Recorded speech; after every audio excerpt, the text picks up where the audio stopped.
Hey guys, Erica here, and this is another episode of Write What Matters. I'm here with my friend Lucy, and we are gonna talk to you today about a request that came through. Someone asked me to talk about how do we find creative ideas? Like how do writers come up with new ideas and creative ones? And I think there's a bit of a misconception that writers and artists and creatives are just inherently, we just have way more ideas than other people, but I actually think that we just pay more attention than other people. So that is what I would encourage you to do first, is pay attention, because a lot of the ideas, if not all of my ideas, come from things that are happening around me, but I just notice them. So what I tend to do is carry a notebook with me, and so I'm trying to do this one hand. This is where I keep my notebook. It's in the old cigarette tin. I'm gonna open it up. Hang tight.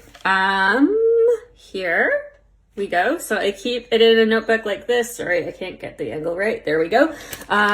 With like my lip balm and with a bunch of little pencils. And I made this, I just hand stitched it with scrap pieces of paper.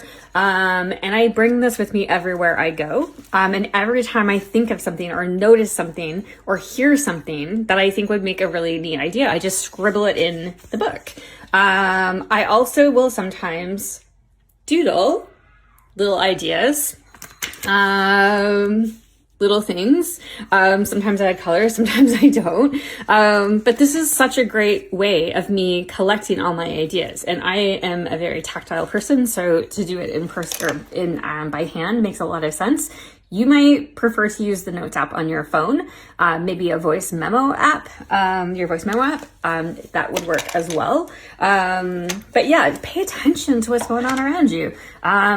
And write that shit down. Write your ideas. Every tiny little snippet that you think might be an idea, write it down. There's sometimes I'll hear something, someone say something, and it will be so beautiful the way it's said, that I want to capture it exactly word for word, because if I don't write it down in that moment, I might actually forget exactly word for word what was said, and then it loses the meaning. While you're writing things down, pay attention to what's really weird.